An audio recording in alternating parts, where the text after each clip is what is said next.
This is the X-Zone Broadcast Network, broadcasting worldwide on broadcast affiliates and satellite program providers, including CNN Broadcast Network, Sirius Satellite Network, Star Media, Good News Radio Network, Angel Broadcast Network, Wiki Broadcast Network, and WPBN TV. For more information on the X-Zone Broadcast Network, visit us at www.xzbn.net.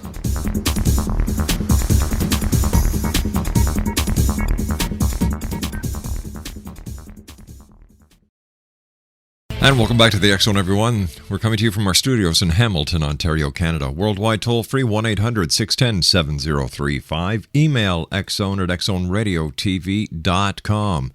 On MSN Messengers, xzoneradiotv at hotmail.com, and our website, www.xzoneradiotv.com.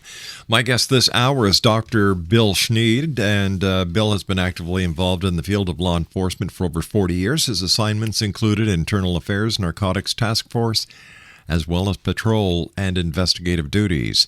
He taught at the Rio Hondo Regional Police Academy on officer survival and ethics. He's consulted with and been assigned to various federal agencies and task forces over the past 40 years. Now, he's also been routinely appointed by Los Angeles County Superior and Municipal Court judges as an expert in alternative sentencing and narcotics. He's the recipient of the Law Enforcement Medal of Honor and Medal for Valor, and is certified by the State of California Peace Officer Standards Training and Training Bureau through supervisory level. In 1994, Bill received his Ph.D. with dual majors of criminology and psychology, graduating summa cum laude in his bachelor's, master's, and Ph.D. years. He's testified in court as an expert in narcotics, the penal system, and alternative sentencing, and is credited with over 3,500 arrests during his career in law enforcement. Currently, Dr. Bill Schneid is Director of Special Operations for Apex Strategic Investigations Group, a licensed international private investigation firm in Los Angeles and Riverside counties. Their website is www.worldfind.biz. And Bill, welcome back to the X-Zone. Thank you. From southern, warm California. Well, that's always nice to get those digs in early, eh? Jeez. I forget what the sun looks like, and I forget what it's like to be warm outside, but spring is around the corner, they say, and you've got to have faith in groundhogs. And when Wyerton Willie says in early spring, I've got to tell you, you can't go wrong by listening to a groundhog.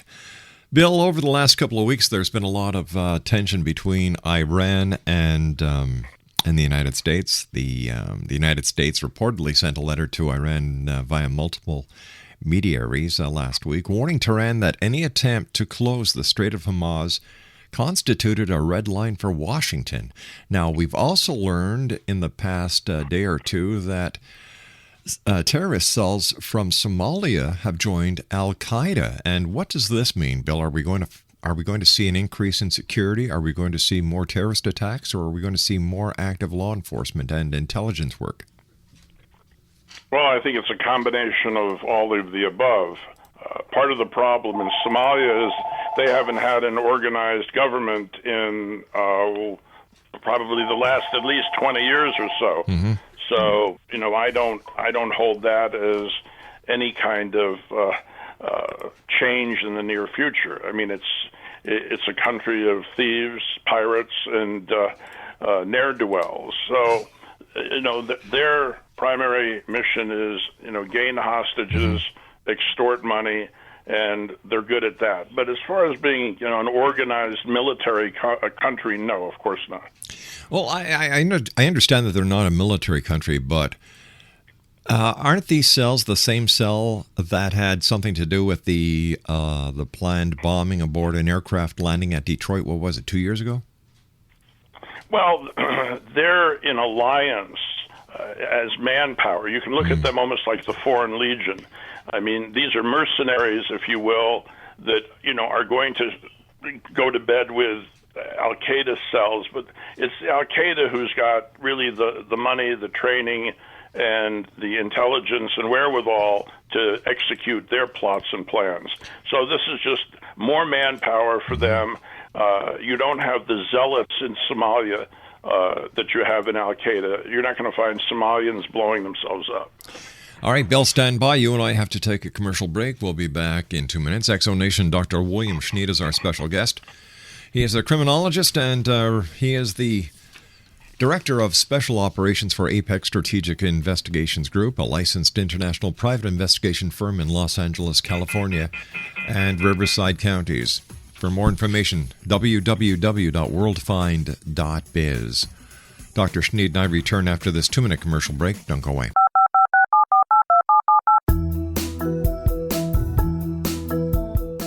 Did you know that when you're on the road with limited data or Wi-Fi, you can still listen to the X-Zone Radio Show with Rob McConnell, The Science of Magic with Gwilda Wiyaka, X-1, Dimension X, Space Patrol, and every minute of the X-Zone Broadcast Network by calling 213-401-0080, courtesy of Audio Now.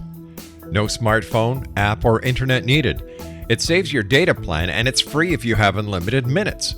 Call 213-401-0080 to listen on any phone, anytime, anywhere. Remember, 213-401-0080 for the best of the paranormal, parapsychology, and sci-fi radio programming anywhere, 24/7, 365.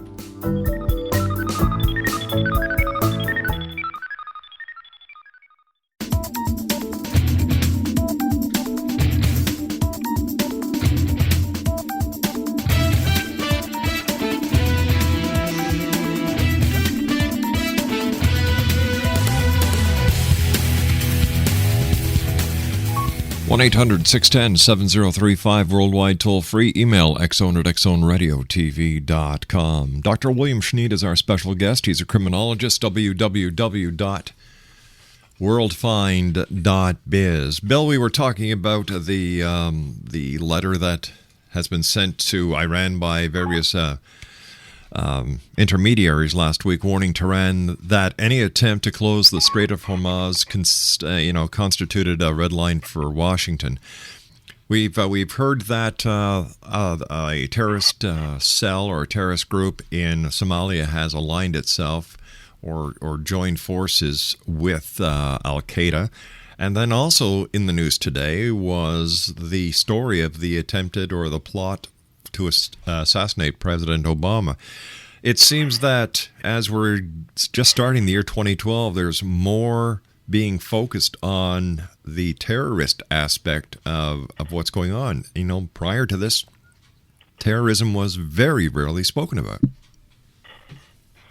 Well, if we take the Iranian issue, which of course circles around their threats to close the Straits of Hormuz and their nuclear capabilities, you have to realize Iran's overall military strategy rests on deterrence.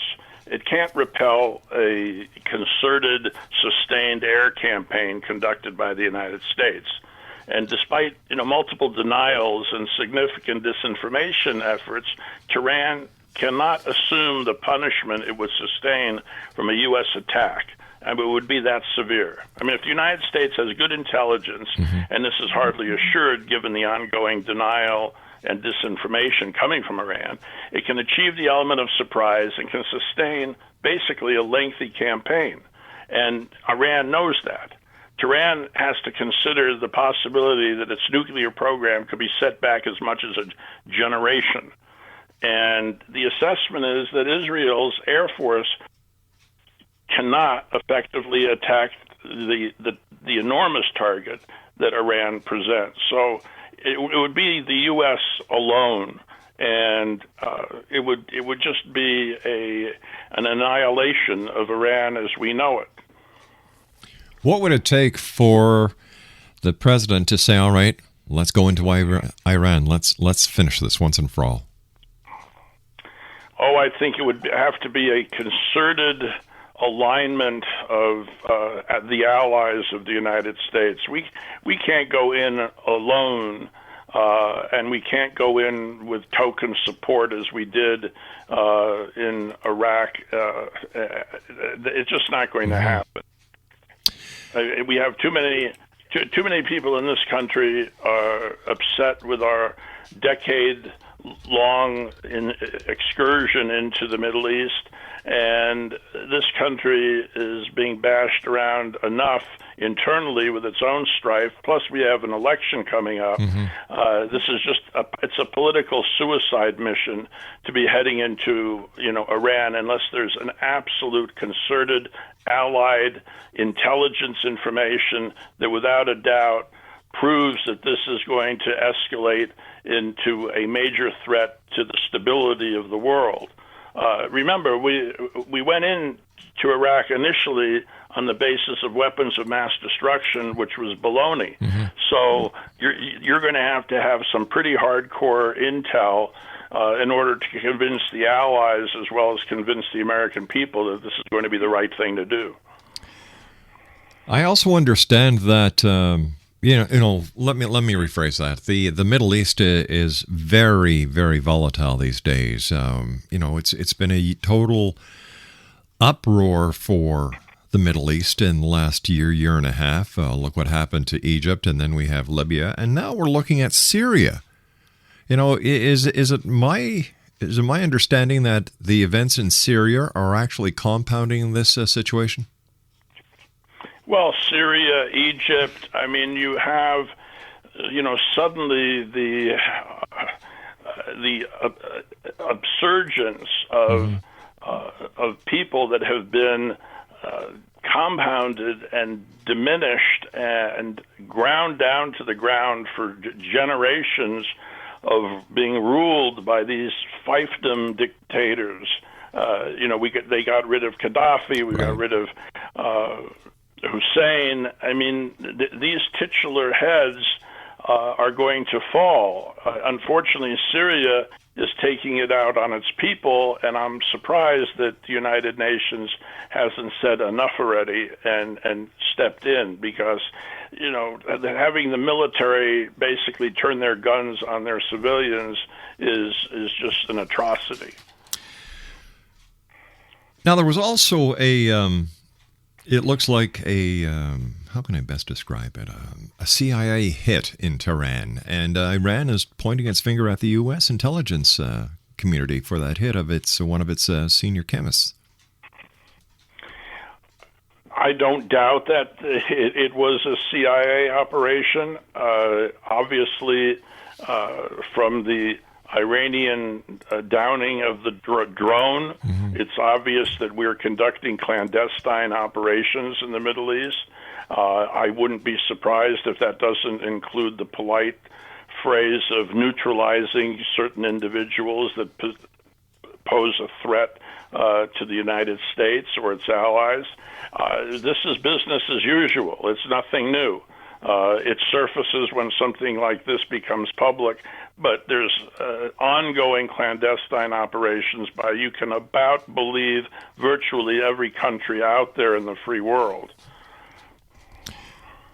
All right, but what about the other major powers that are just watching what's going on now? We've got Japan and China, and then, of course, Russia. Do you think that any of these countries would come to the aid of Iran if, in fact, the United States did a preemptive strike?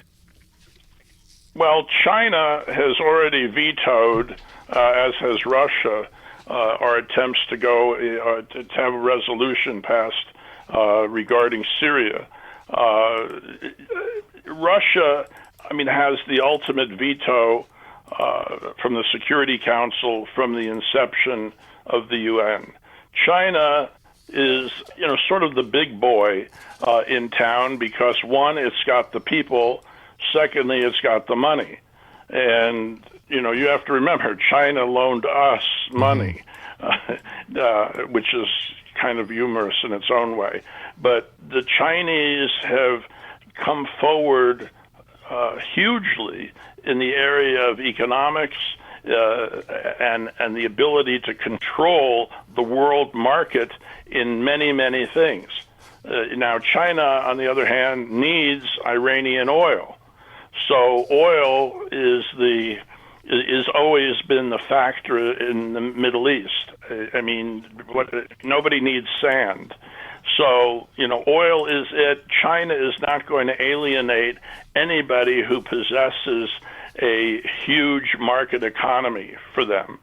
And, I used to say that, we should all be learning how to speak Russian. Now I think that your second language should be Chinese, because in the next generation, I foresee the amount of trade and cheap labor and goods coming out of China as over a tsunami of business that will be controlled by the Chinese. We briefly touched on Syria, and I'm to be honest with you, Bill, I'm surprised that the United Nations hasn't put their foot down and stepped into the Syrian death squads, because look at how many people are just being killed, innocent bystanders, innocent citizens. Well, I think you have to look at it again from the perspective of where our allies have been, including, of course, Canada. I mean, Canada has basically pulled out of the Middle East. The Canadians have had it. Now, to look to the Canadian people and say, well, we think what's going on in Syria is awful, and we want to join the United States and send our guys back over there again. I mean, the free world has pretty much had it.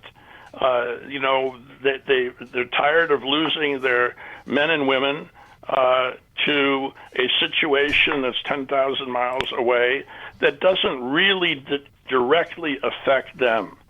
It's not a war against Canada. It's not a war against the United States. This is their people's problem that's been going on for centuries. We are not going to change the religious mindset of tribal behavior and tribal government and tribal philosophies. It's just not going to happen. We thought we could win their hearts and minds with chocolate bars, and that failed. So, we're not going to go in there and change the medieval thinkings of the Middle East. It's just not going to happen. And I think anybody with half a brain is going to say, we're not going to keep sacrificing thousands of men and women to a cause that's not winnable. So then what is the use of the United Nations if it really can't do anything? Well, I think that's been argued for many years. The United Nations gets together, they decide on, sort of pacified behavior. Example, they'll pass a resolution to initiate an embargo. Well, we know embargoes don't work. It comes, the goods come one way or the other. Right. Cuba is an excellent example, just a couple of dozen miles away, and we've got an embargo going there since Castro took power, and obviously, it's had minimal effect except on the poor, who are now poorer. So it's just it's either war or nothing, because embargoes and resolutions are not going to stop these people from corrupt governments from continuing their behavior. I mean, what kind of threat is it? I mean, what could you possibly say to the Syrian president as a United Nations and say, we pass a resolution that you're not to fire on your people anymore? You think he's going to sit there and quiver and say, okay, the world says we shouldn't do this, we won't do this anymore? No, that's not going to happen. These dictators understand one thing: power and control and military efforts. That's what got them into power, that's what sustained them into power, and that's the only thing that will topple them from power. All right, Bill, stand by. We've got to take our news break at the bottom of the hour. Exonation, Dr. William Schneid is our special guest. www.worldfind.biz, and if you need the services of a private investigation firm that has a reach right around this world, www.worldfind.biz. I'll be back on the other side of this break. This is the X-Zone Broadcast Network, broadcasting worldwide on broadcast affiliates and satellite program providers, including CNN Broadcast Network, Sirius Satellite Network, Star Media, Good News Radio Network, Angel Broadcast Network, Wiki Broadcast Network, and WPBN TV.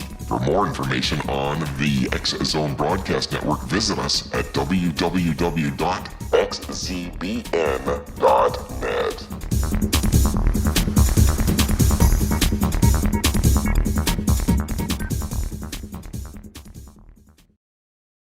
Welcome back to the X Zone, everyone. Dr. William Schneid is our special guest, and it's always a great pleasure having Bill on the show. Some of the organizational memberships and affiliations he has, it's a long list: World Association of Detectives, California Robbery Association, California Narcotic Officers Association.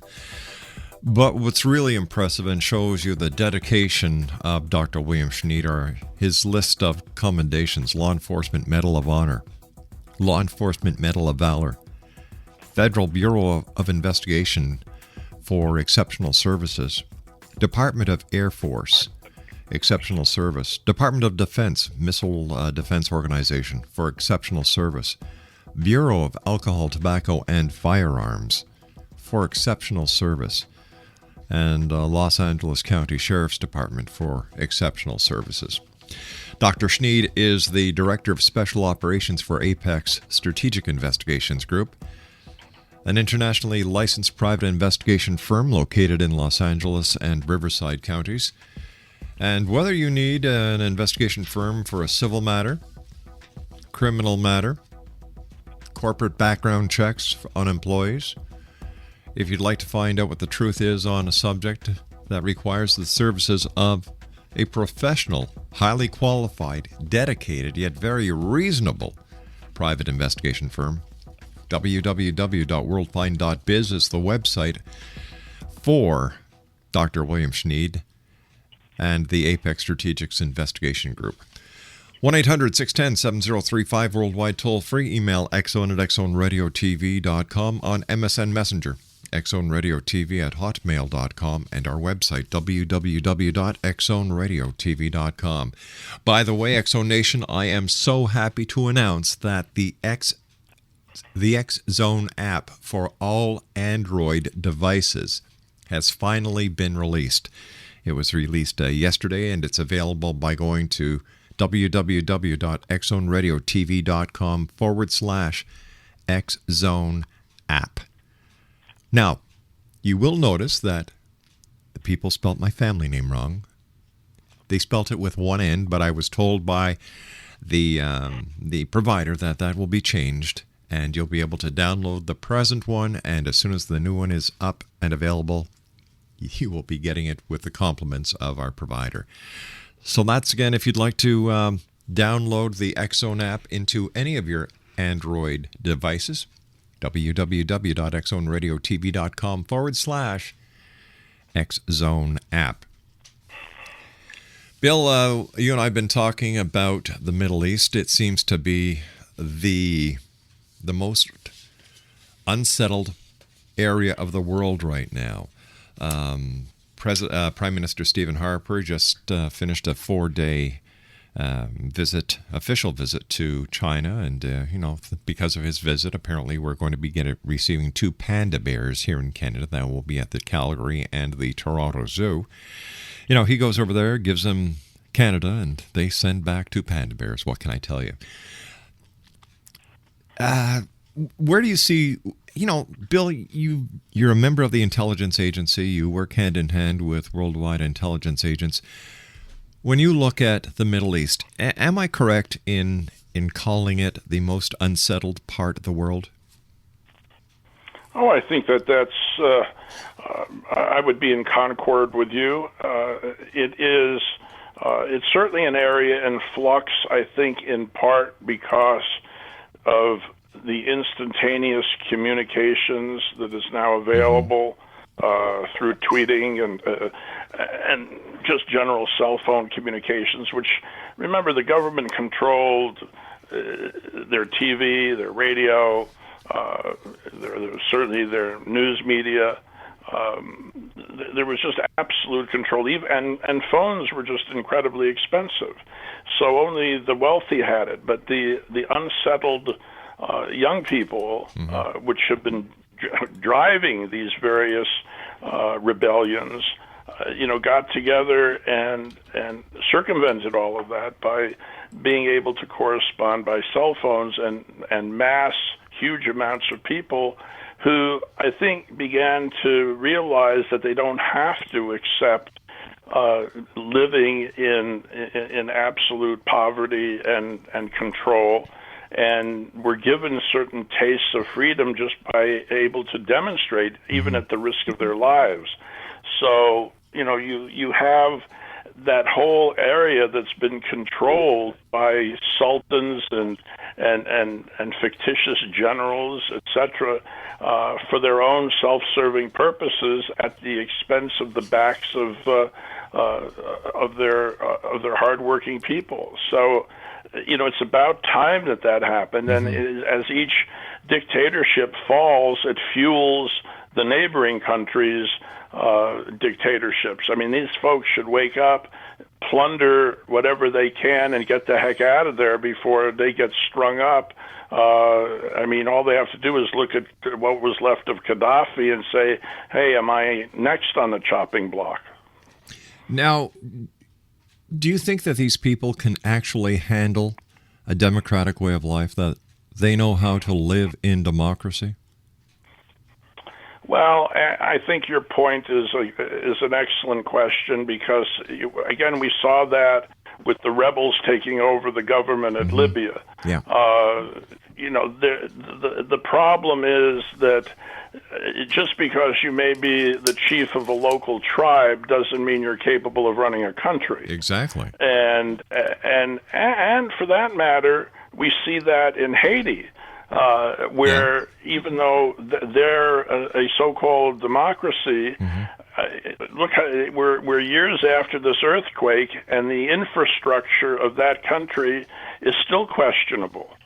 And, so you have corruption, you have infrastructure. So even though you don't have civil disorder in Haiti, if you look at Haiti as sort of an example and say, okay, we don't have people killing each other, but with a government and with huge infusions of cash from the United States and other aid organizations, look at the mess that still exists in Haiti.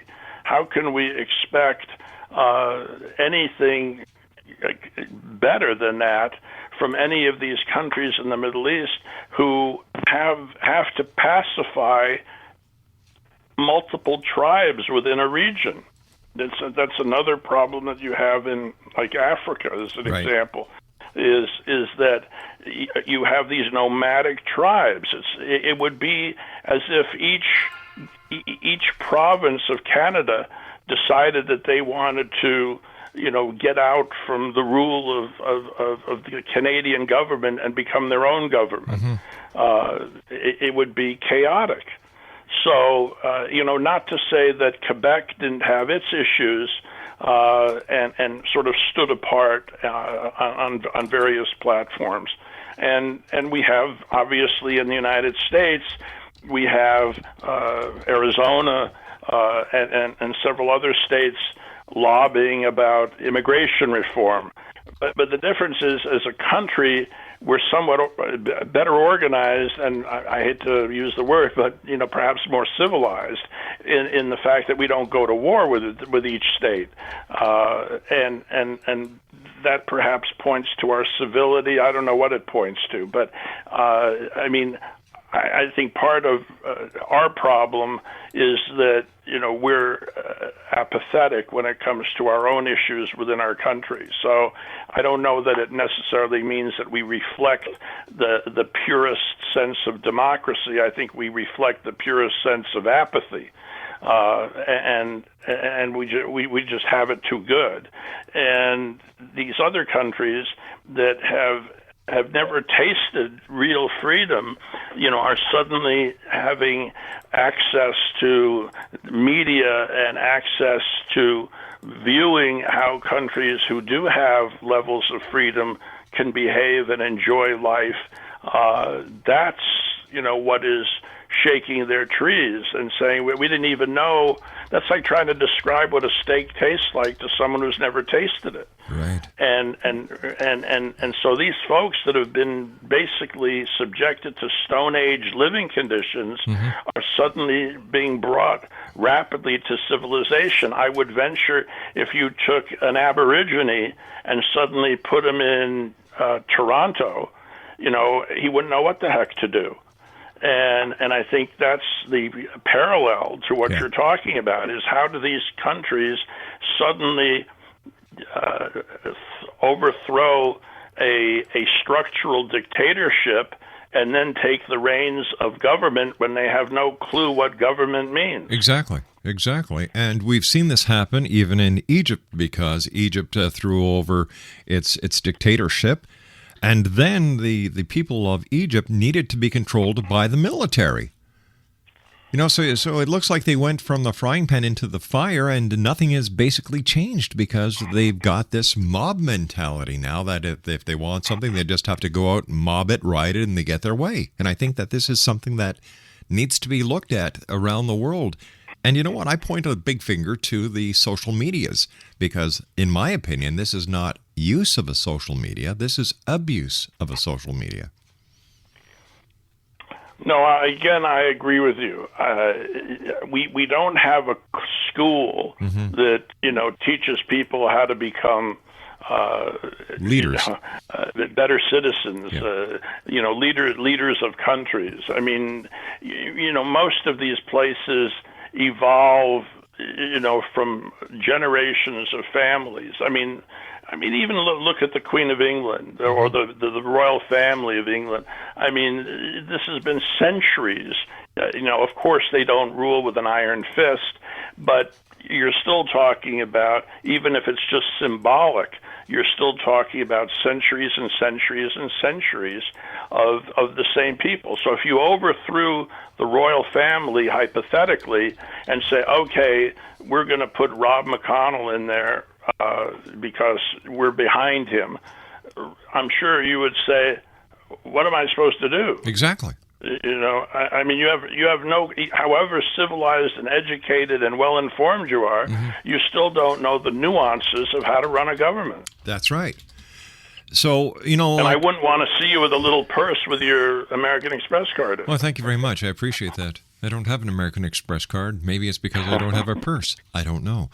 Something else that I've been watching, Bill, and I wanted to talk to you about this hour was the group Anonymous that actually took down a CIA website as well as targeting Alabama and Mexico. How can a group of hackers, that are no different than the Occupy groups or different than the groups that overthrew the governments in Egypt, get away with what Anonymous is getting away with, taking down a CIA site and targeting Alabama and Mexico? Okay, look backwards a little bit at WikiLeaks. Okay. How does a nondescript website obtain hundreds of thousands of top secret and secret documentation? They have people inside that are moles that supply information. In the case of hacking, going back ages and ages, no matter how secure the security firewalls, etc., or networks, somebody creates them. So whoever creates them knows how it's created and therefore knows how to destroy it or compromise it. And in electronics, again, you're focusing the energy of a handful of people. If you picture those people as computers and challenge them, I mean, these are people that can be obsessed with games that have the most intricate components to it that one can think of. And they're sitting there 24 hours a day, 7 days a week, trying to figure out how to beat some fictitious game. Well, if they look at Alabama as a game, or they look at the CIA as a game, which is exactly how they do it, and they're obsessed with saying, okay, you think you're smart, we're going to prove that we're smarter. And even to the extent to where they listened in on the phone conversation between the FBI and Scotland Yard. That's ludicrous. Even though, of course, the FBI said that there was nothing secret that was discussed in that conversation. Well, what are they going to say? Yeah. They compromised secret information. They weren't talking about how to get Horton's coffee over That's there. right. But by doing this, Bill, aren't they just opening up the door for the government to start really policing hard the internet as well as other social media outlets? Of course they are, but this is a fox and hounds game.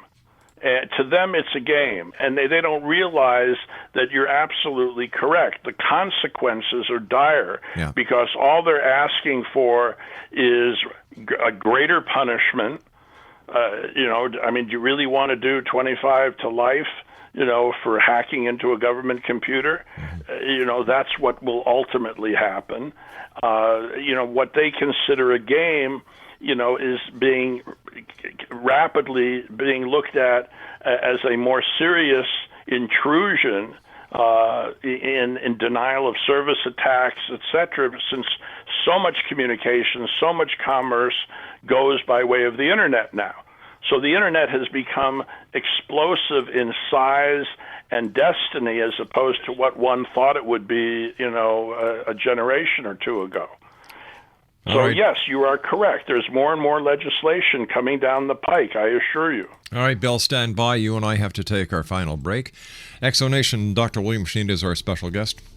Now, he is the Director of Special Operations for Apex Strategic Investigations Group, www.worldfind.biz. Don't go away. We'll be back after this.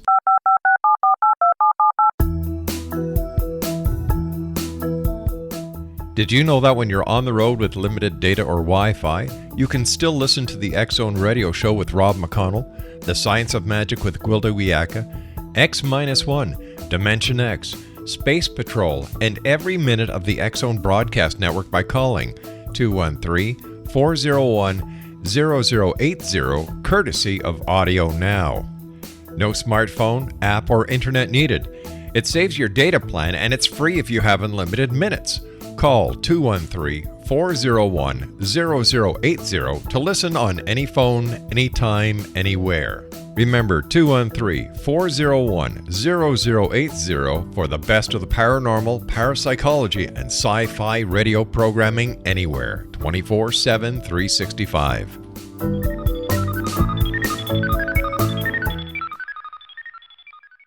Dr. William Schneid is my special guest, www.worldfind.biz.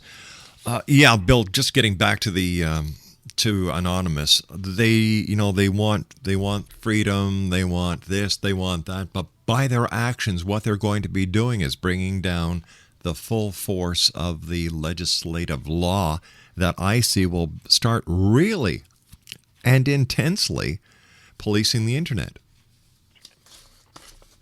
I think that's going to happen. It's happening as additional resources get poured in. Before the internet was a criminal highway, it was viewed as kind of innocuous from a law enforcement perspective.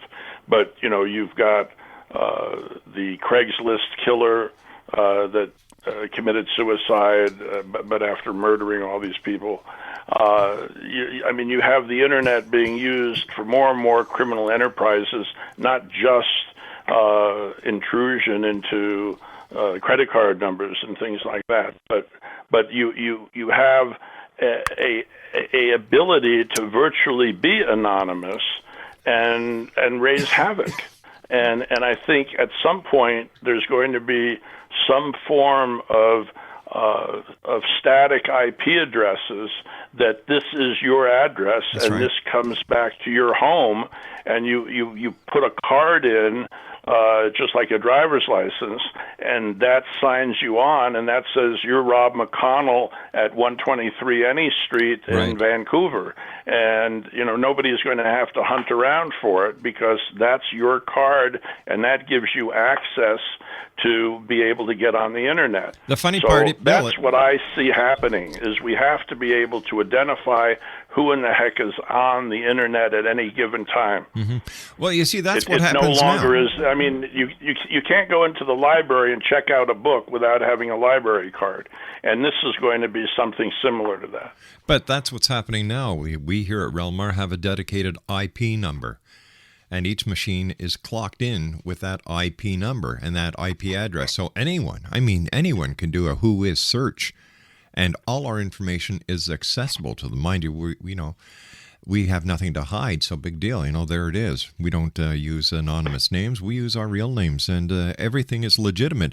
But with these people like Anonymous breaking into the government data banks, with people around the world using social media as a way to communicate when it comes to rioting or overthrowing a government, I think the Pandora's box has been opened, and I really believe that within the next couple of months there's going to be a lot of changes pertaining to the internet, and it's going to be the very same people who caused the problem in the first place who are going to be yelling the loudest about these changes. Oh, I concur, and unfortunately, when those doors are closed, they're not readily reopened. So you're going to have legislation come down the pike that's going to close certain abilities and accesses to the internet, never to be reopened again, and that's unfortunate. But like any tool, you have renegades. Whether it's the renegades are present on radio, TV, print, you name it. The renegades are out there. Bill, you and I have to say so long for tonight. I look forward to speaking to you next week, my good friend. Until then, Bill, take care of yourself. Be safe out there, and thanks for all the great work that you and other professional members of law enforcement around the world do. Thanks for keeping us safe. Pleasure is ours. Have a good day. Take care. Once again, Exonation, if you're looking for a private investigation firm that has a worldwide reach, www.worldfind.biz. Visit them. One call will take care of it all. My name's Rob McConnell. I'll be back on the other side of this commercial break as we continue from our studios in Hamilton, Ontario, Canada.